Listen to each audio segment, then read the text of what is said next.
Ki Ageng Kebu Kenongo, Ki Ageng Tingkir itu teman seperguruan, yaitu dari perguruan Pengging.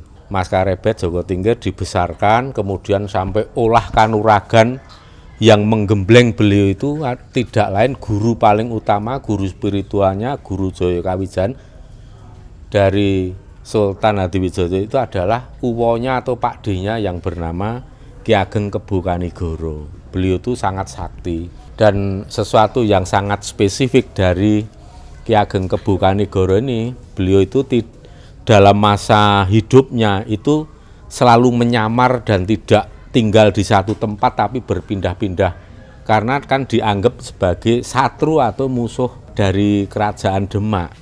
Jadi hidupnya berpindah kemana-mana, melanglang jagat, tapi selalu memantau perkembangan dari Mas Karebet atau Joko Tingkir. Para pemirsa YouTube Surya KKS yang budiman di seluruh Nusantara, bahkan dimanapun saudara berada, jumpa lagi, salam sejahtera, salam kebajikan, Om Swastiastu, Namo Buddhaya, salam Salam Rahayu. Semoga kita semua dalam keadaan sehat berkas paras, saya mayam tentrem, lancar rezekinya, tansah pinaringan Syekh Wiloso saking ngersaning Gusti Ingkang Maha Agung. Kali ini saya akan membagikan video dokumentasi suatu peristiwa yang menurut kami istimewa, dan kenapa ini saya bagi bukan untuk show off atau untuk pamer, tetapi dengan harapan agar supaya para pemirsa, terutama yang sudah open mind, itu bisa menerimanya sebagai suatu pelajaran atau setidaknya bisa menambah referensi, menambah pengalaman, karena pengalaman itu tidak harus dialami sendiri tapi juga bisa apa yang dialami oleh orang lain itu bisa kita jadikan pelajaran yang berharga.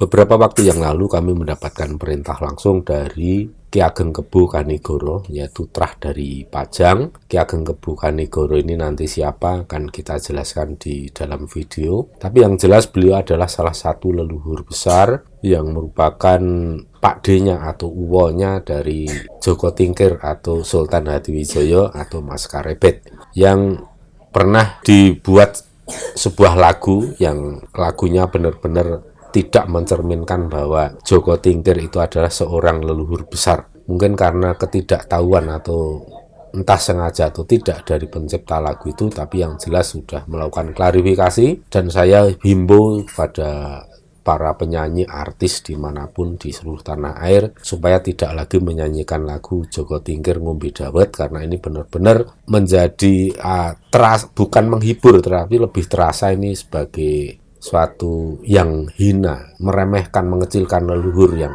hanya dijadikan sebuah lagu yang isinya seperti banyolan seperti itu ya. Lain kalau dibuat semacam serat atau tembang dan isinya itu memiliki muatan moral yang bagus, itu ya tentunya tidak ada masalah.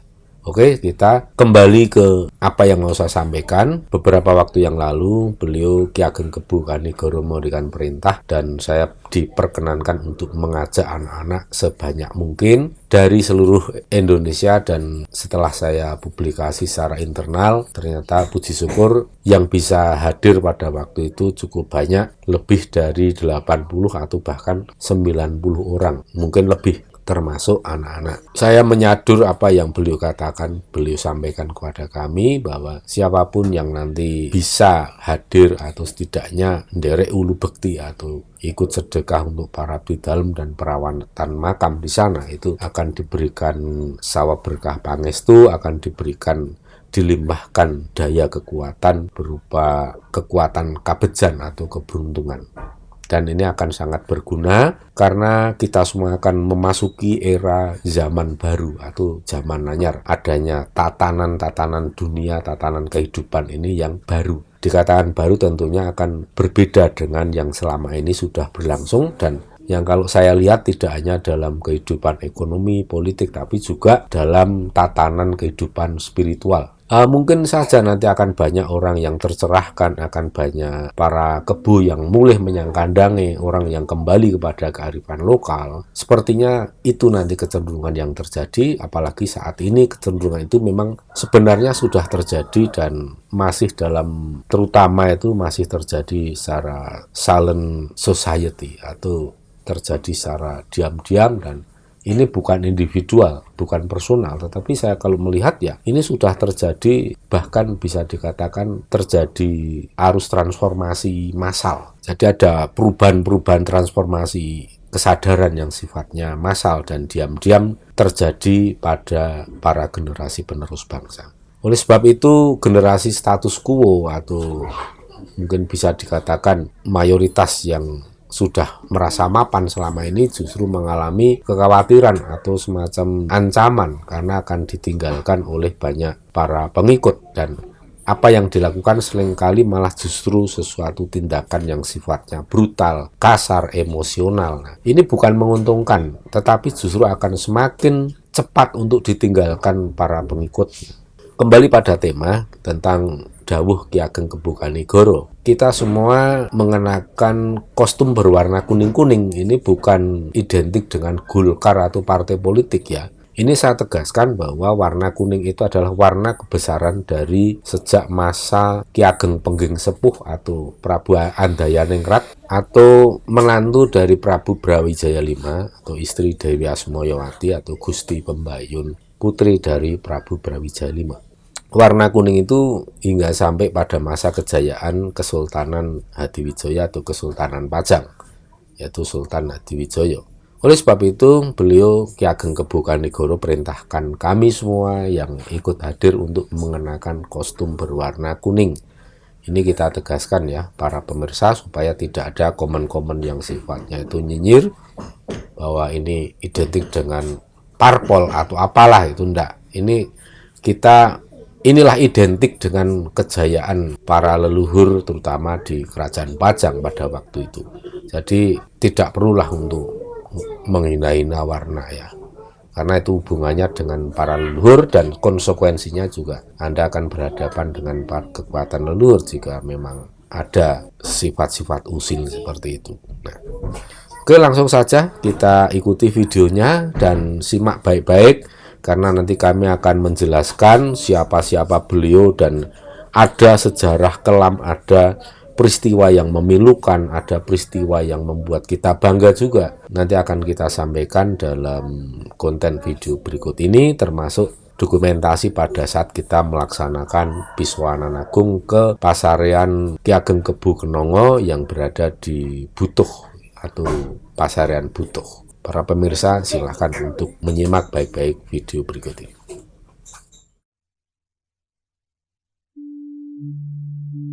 Ono kidung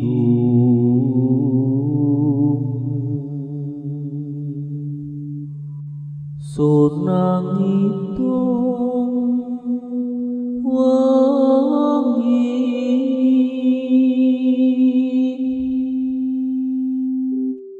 bebaratan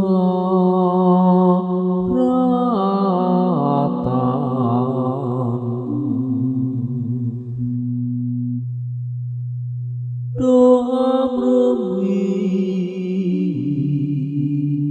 noco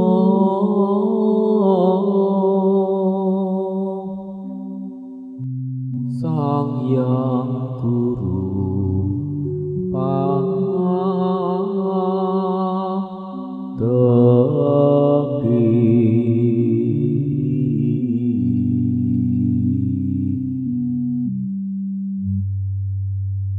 lumaku sang yang bayu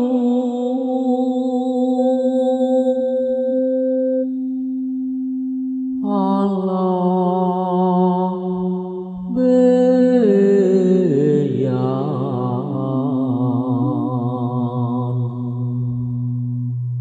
asmoro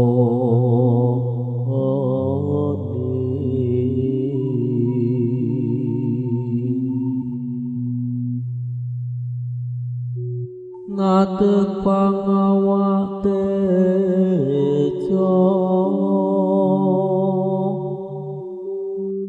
kangang idung iku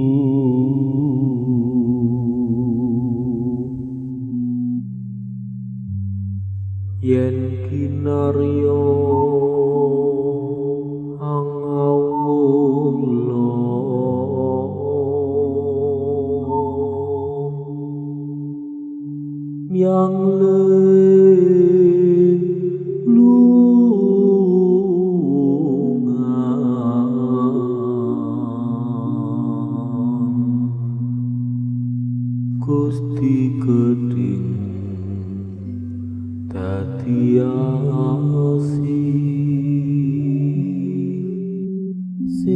tansah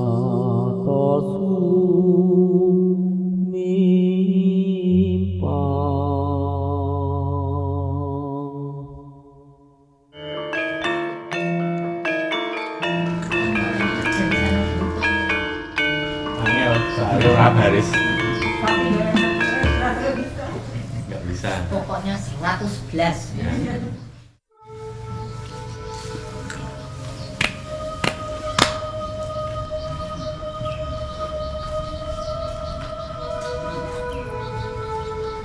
Konjo atur dumateng para leluhur. Mliginipun ingkang sepindah kula sebat inggih menika Ki Ageng Kebo Kanigoro, Ki Ageng Kebo Kenanga utawi Ki Ageng Pengging, Raden Kebo Amiluhur, lajeng Ki Ageng Tingkir,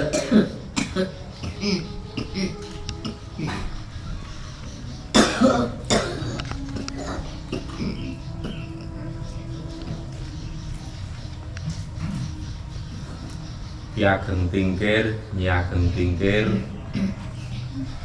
Ki Ageng Butuh, Nyi Ageng Butuh, Ki Ageng Sela, Ki Ageng Nis, Mas Karebet utawi Joko Tingkir utawi Sultan Hadiwijaya, saha garwa Kanjeng Ratu Mas Cempaka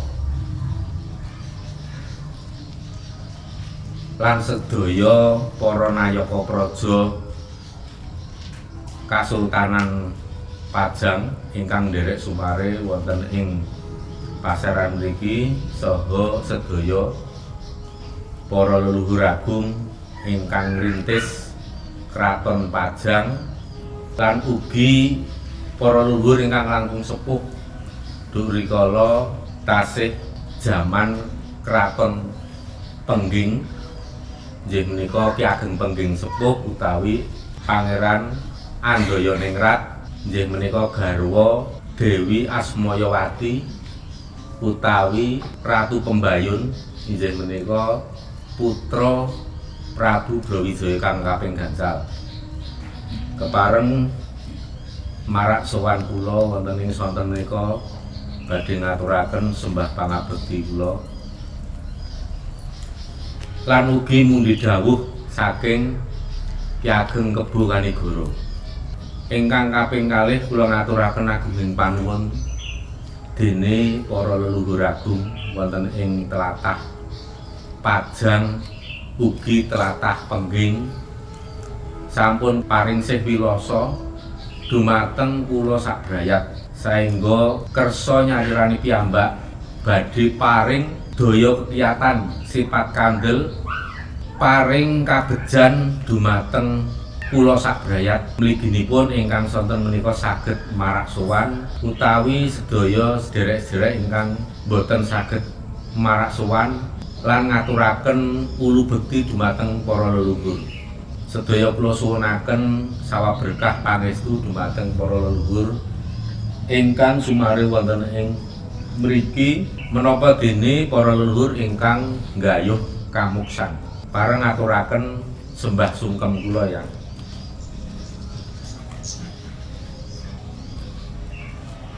Salajengipun ngaturaken sekararum gondo arum tinantenan dupa arum gantal pinang dadi pinangka raos bekti kula ugi badhe ngaturaken sekar pangkur padha kaping 12 padha kaping 13 kalajengaken sekar gambuh 57 serat Werdatama yasan dalem Eyang Gusti ingkang wicaksana Sri Mangkunegara ingkang jumeneng kaping sekawan.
ingkang saged ngaturaken mugi dados lumadaking salah berkah.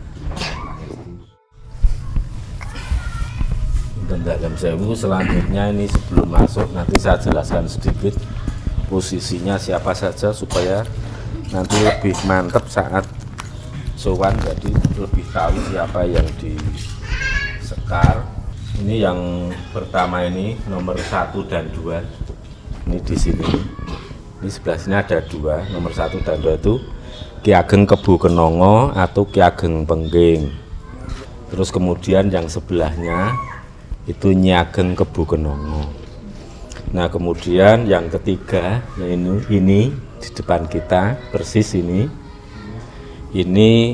Sultan Hadiwijaya atau Raden Mas Karebet atau Raden Joko Tingkir. Terus kemudian yang di belakangnya sebelah sana itu Kanjeng Pangeran Benowo atau Sunan Prabu Wijaya, itu putra dari Sultan Hadiwijaya. Kemudian yang di sebelah kirinya lagi bawahnya itu ada para patih Kerajaan Pajang atau Kasultanan Pajang, yaitu ada Kanjeng Pangeran Monconegoro, kemudian Kitumenggung Wilomarto, terus kemudian ada Tumenggung Wuragil, kemudian yang di sini, yang di bawah sini nanti, itu yang di sini nih, pojok sini ada Kanjeng Pangeran Tejowulan, kemudian nanti yang ke bawah-bawah di sini ada, di belakang itu ada ini Kanjeng Raden Tumenggung Kadilangu, dan untuk garwa beliau sendiri yaitu Kanjeng Ratu Putri Mas Tempoko ada di Demak Pasariannya. Nah, ini sedikit sedikit ulasan sebelum nanti ada suara kita mungkin agak terganggu sebelum nyekar. Ada ulasan sedikit bahwa ini kita kesini tuh pertama atas dawuh dari Ki Ageng Kebu Kanigoro.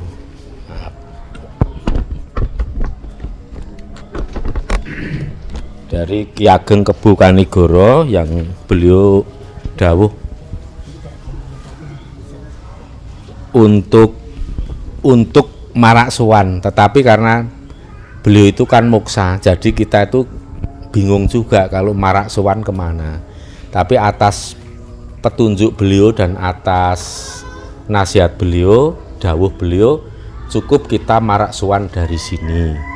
Nanti kita sudah akan terhubung dengan para leluhur, biarpun tidak sumare di sini. Jadi nanti kita tetap, walaupun nanti kita nyekarnya di sini Ki Ageng Kebu Kenongo, tapi juga pertama kali yang lebih sepuh kita sebut yaitu Ki Ageng Kebu Kanigoro. Beliau itu dulu semasa kerajaan Demak Raden Patah, beliau tidak mau menjadi raja. Karena apa? Tidak mau mengakui juga eksistensi dari Demak. Terus kemudian Ki Ageng Kebu Kenongo juga hanya menjadi raja tapi pilih yang hidup bersahaja, hidup di desa. Beliau cukup berpegang teguh pada ajaran leluhurnya, yaitu Prabu Brawijaya V. Jadi beliau tidak mau untuk disuruh, diminta sowan ke kerajaan Demak, itu enggak mau, sehingga beliau ini dianggap membangkang, dianggap memberontak, melawan, kemudian oleh Sunan Kudus supaya mengeksekusi Ki Ageng Kebu Kenongo. Nah, beliau itu karena mempertahankan keyakinannya bahwa kita ini leluhur Jawa itu semua itu ya prinsip ajarannya ya animisme, Hinduisme seperti itu ya, atau Buddhis. Jadi sebenarnya ajaran itu pada esensinya sama gitu, tapi tetap dianggap salah. Kemudian sampai debat dengan Sunan Kudus ceritanya, walaupun Sunan Kudus akhirnya paham, tetapi tetap harus dieksekusi karena tidak mau sowan. Nah, beliau ini pada saat didatangi dari utusannya Raden Patah untuk mengeksekusi, beliau sudah ndodo, sudah bersedia untuk menerima hukuman. Nah, waktu itu daripada sulit-sulit untuk mengeksekusi beliau, Ki Ageng Kebu Kenongo itu menyodorkan sikunya ini supaya ditusuk pakai ujung keris utusannya Raden Patah. Terus kemudian sedo, pada saat sedo beliau itu kagungan putra yang bernama Mas Karebet, masih usia 3 tahun. Beliau sedo, kemudian selang 7 hari kemudian garwa beliau Nyi Ageng Pengging nututi sedo. Akhirnya Mas Karebet ini menjadi yatim piatu, jadi tidak punya orang tua. Kemudian beliau diangkat anak oleh Nyi Ageng Tingkir. Pada saat itu Nyi Ageng Tingkir juga barusan kehilangan garwa beliau, yaitu Ki Ageng Tingkir, hanya 3 condro atau 3 bulan sebelum Ki Ageng Kebu Kenongo wafat. Ki Ageng Kebu Kenongo, Ki Ageng Tingkir itu teman seperguruan, yaitu dari perguruan Pengging. Mas Karebet Joko Tingkir dibesarkan, kemudian sampai olah kanuragan yang menggembleng beliau itu tidak lain guru paling utama, guru spiritualnya, Guru Jaya Kawijayan dari Sultan Hadiwijaya itu adalah uwonya atau pakdenya yang bernama Ki Ageng Kebu Kanigoro. Beliau itu sangat sakti, dan sesuatu yang sangat spesifik dari Ki Ageng Kebu Kanigoro ini, beliau itu dalam masa hidupnya itu selalu menyamar dan tidak tinggal di satu tempat tapi berpindah-pindah, karena kan dianggap sebagai satru atau musuh dari kerajaan Demak. Jadi hidupnya berpindah kemana-mana, melanglang jagat, tapi selalu memantau perkembangan dari Mas Karebet atau Joko Tingkir yang giat sekali menggembleng menempa diri ilmu Jaya Kawijayan, berguru kemana-mana, bahkan langsung menyerap energi alam, misalnya dengan cara bertapa di Gunung Merapi saat Gunung Merapi mengeluarkan lava pijar. Nah, dari situlah beliau kemudian Kanjeng Sultan Hadiwijaya ini mendapatkan ilmu yang bernama tapak dahono, yang tangannya ini bisa menghancurkan atau membuat pohon yang sebesar beberapa meter diameternya itu bisa gosong mati, bahkan bisa membunuh kerbau besar sekali yang ngamuk itu hanya dengan sekali sentuh. Selain itu beliau juga sangat banyak ilmu kesaktiannya, menuruni ilmu-ilmu dari para leluhur Majapahit, misalnya ilmu lembu sekilan yang tidak bisa disentuh oleh senjata tajam, dengan jarak 1 jengkal dari tubuh senjatanya akan mental. Kalau di sini yang masih menuruni ya di sini ini salah satunya Om Dono, itu masih nuruni lembu sekilan ini. Jadi jangan coba-coba ya, kalau mau nyoba ya jangan. Nah, kemudian Ki Ageng Kebu Kanigoro juga merupakan leluhur yang hebat sekali dalam olah spiritual. Beliau itu memiliki yang namanya ilmu kayak ajian Kebuan Nabrang yang dulu dimiliki oleh Mahapatih Gajah Mada. Mahapatih Gajah Mada mendapatkan warisan dari Patih Kebuan Nabrang sewaktu sebelum Prabu Hayam Wuruk. Jadi begitulah cara beliau menata keadaan, dan waktu mendirikan kerajaan Pajang mengemong Sultan Hadiwijaya itu setiap kali mau bertemu itu dengan sangat rahasia, kalau ketahuan Demak bisa dihabisi semua. Makanya ketika mau bertemu, mau mendatangi Sultan Hadiwijaya waktu itu Mas Karebet, beliau memakai kode suara burung kedasih atau burung prit gantil. Ini ada suara burung prit gantil, itulah kedatangan uwonya Sultan Hadiwijaya. Jadi suara itu kemudian dikejar, nanti sebentar pindah sana, karena ilmu saipi anginnya memang sangat kecepatan geraknya luar biasa. Pada saat beliau Kanjeng Sultan Hadiwijaya mendirikan kerajaan Pajang, itu dibantu oleh terah dari alurnya Ki Ageng Selo. Jadi Ki Ageng Selo, ada Ki Ageng Nis, kemudian Ki Ageng Pemanan, bapaknya Panembahan Senopati, itu sampai kemudian Ki Juru Mertani, itu semua dari terah perguruan Selo itu membantu saat merintis mendirikan kerajaan Pajang. Sampai kemudian beliau Sultan Hadiwijaya itu mengangkat putra, yaitu Danang Sutawijaya atau yang sekarang itu dikenal sebagai Kanjeng Panembahan Senopati. Dulu diangkat anak oleh Sultan Hadiwijaya dan masih dalam gemblengan oleh uwonya sendiri, yaitu Ki Juru Mertani. Sampai kemudian Danang Sutawijaya mendapatkan warisan tombak Kiai Pleret, itulah yang kemudian bisa untuk mengatasi perlawanan Arya Penangsang.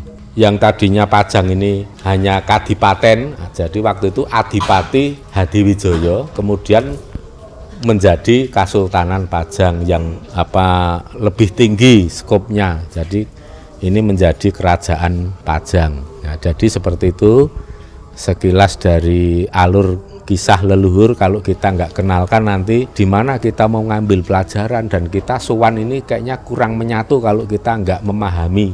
Walaupun ini secara garis besar saja, tapi setidaknya ini menjadi pedoman kita. Ini kita ringkes ya supaya mudah dipahami. Kalau cerita sesungguhnya panjang banget. Dan satu lagi yang mesti saya perlu tegaskan dan koreksi, ada cerita-cerita di masyarakat itu yang mengatakan bahwa Mataram era Kanjeng Panembahan Senopati itu melakukan perlawanan, perang atau pemberontakan terhadap Pajang, terhadap Sultan Hadiwijaya, yang waktu itu dibantu oleh pasukan Bolo Srewu dari Kanjeng Ratu Kidul.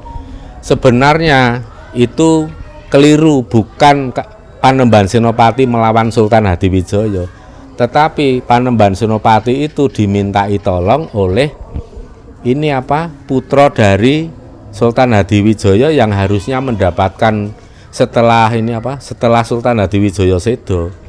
Itu kemudian yang jadi raja itu malah yang tidak berhak, jadi menantunya yang dari Demak, terus harusnya yang putranya sendiri itu yang jadi raja, tapi terus kemudian yang putranya sendiri malah disingkirkan, yaitu yang Sumare di situ. Akhirnya mendapatkan petunjuk dari Sultan Hadiwijaya, sudah menjadi leluhur, memberi petunjuk pada putra beliau untuk minta tolong ke Panembahan Senopati. Dan waktu itu Panembahan Senopati kan tadinya nggak mau ikut campur urusan internal Kerajaan Pajang, tapi karena ini dawuh leluhur dari bopo angkat Kanjeng Panembahan Senopati, ya Kanjeng Panembahan Senopati akhirnya sendika dawuh, dan waktu itu akhirnya terjadilah perang untuk menggusur yang tidak berhak menjadi raja, yang waktu itu dibantu oleh prajurit dari Demak dan dari wilayah-wilayah lain. Jadi ceritanya seperti itu. Jadi waktu Mataram Kanjeng Panembahan Senopati itu melakukan penyerangan ke Pajang, itu Sultan Hadiwijaya sudah wafat. Dan itu dalam rangka bukan merebut tahta, tapi dalam rangka untuk menyelesaikan perebutan internal tahta yang ada konflik di internal Kerajaan Pajang sendiri. Akhirnya setelah Panembahan Senopati turun tangan, ya semua bisa tertata lagi. Jadi seperti itu ya. Kalau ada cerita-cerita yang simpang siur, ya kalau kita kan kadang harus menanyakan langsung kepada beliau-beliau leluhur yang dulu menjadi pelaku sejarah, apa benar demikian. Jadi setelah kita konfirmasi kan ada cerita-cerita yang bohong itu yang mana, yang karangan, yang mungkin sengaja untuk memutarbalikkan fakta, itu jadi fitnah. Akhirnya kita bisa sedikit banyak mulai untuk meluruskan sejarah. Jadi gitu saja, kita terus segera untuk melaksanakan nyekar dan seperti tadi ya. Terus ini akan ada dawuh berupa sesaji itu ada sekul suci ayam lembaran, ayamnya 2 kok dilalah, warnanya ada di 2 ya. Jadi putih sama coklat tua. Ternyata itu merupakan perlambang dari sekarang saat ini kita kan diwanti-wanti oleh banyak leluhur. Kita akan melalui zaman anyar, kita akan memulai sesuatu fase era zaman anyar, perubahan dunia, tatanan jagat ini anyar, antara kekuatan yang hitam dan putih itu akan saling mempengaruhi, akan saling berebut. Nah, di sini nanti akan terlihat seperti apa ayamnya. Terus kemudian ada pisang sanggan yang diputeri, diikat oleh lawe, benang lawe yang tidak putus, itu juga untuk mengokohkan jati diri kita, untuk memperkuat lahir batin kita supaya teguh, sengguh, nuramingkuh, nyawiji, dan tetap bisa kita setia pada leluhur, sehingga pada saat melewati zaman anyar itu kita menjadi orang yang sak tiba-tibane tansah nemu bejo, selalu mendapatkan keberuntungan dan keselamatan. Dan beliau sudah ngendika sendiri, Ki Ageng Kebo Kanigoro, sapa kabeh engko sing do nderek bakal tak paringi kabejan sing gedhe, Ngger. Ya. Makanya saya nggak mau ngepek dewe kabejan itu, tapi diusahakan untuk banyak sedulur-sedulur yang bisa ikut gabung supaya pada mendapatkan kabejan atau keberuntungan langsung dari beliau-beliau yang ada di sini maupun yang mukso. Ya kiranya itu saja. Nanti monggo kalau mau nenuwun atau doa nanti apa yang menjadi harapan, cita-cita dan kesulitan, saya minta justru terus terang saja, blak rekata, nggak usah basa-basi. Saya nyuwun rezeki, nyuwun bangane kayak gitu. Saya nyuwun pekerjaan, nyuwun proyek, saya nyuwun duit, ya itu malah sekalian. Jadi nggak masalah karena ini memang sudah pernah leluhur nasihatkan. Pancen arep njaluk duit nembung njaluk rasa basa-basi nggih. Rasa pelintat-pelintut, wis blak rekata gitu. Nggih. Ini sudah. Itu ada sesaji, jangan sampai dilangkai. Itu ada sego golong, apa itu kan biar niat kita golong gilik, terus kemudian sawap pengestu leluhur juga golong gilik manjing ajur-ajur di dalam jiwa rogo kita.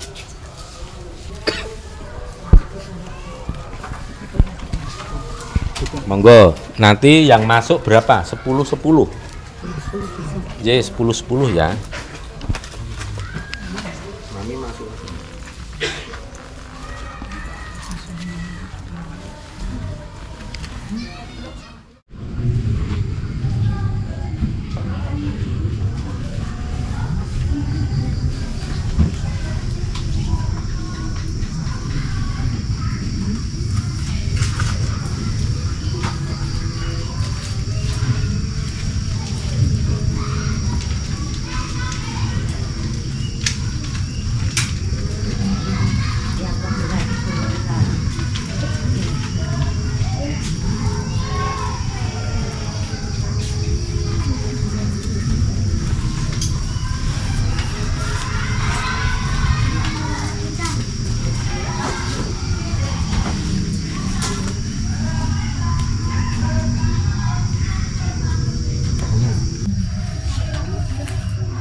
Berit gantilnya udah habis ya.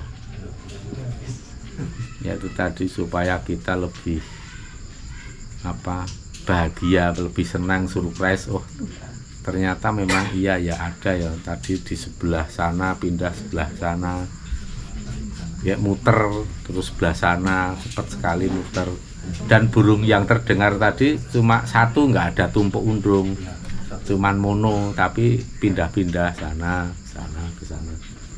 Itulah memang kemarin sempat kita matur ke Eyang Ageng Kebokanegoro, yang besok dikasih ini suara-suara burung kedasih biar anak-anak saya seneng ya. Ternyata tadi dikasih bener, tapi kan lamat-lamat supaya ya kita latihan menajamkan pendengaran. Jadi kan lamat-lamat akhirnya setelah kita hening menjadi makin jelas.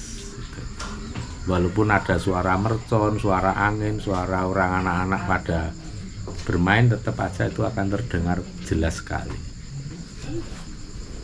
Ya seperti itu dulu ketika Ki Ageng Kebokanegoro itu memanggil atau memberi kode kepada Mas Karebet agar supaya beliau menjumpai uwonya atau pakdenya.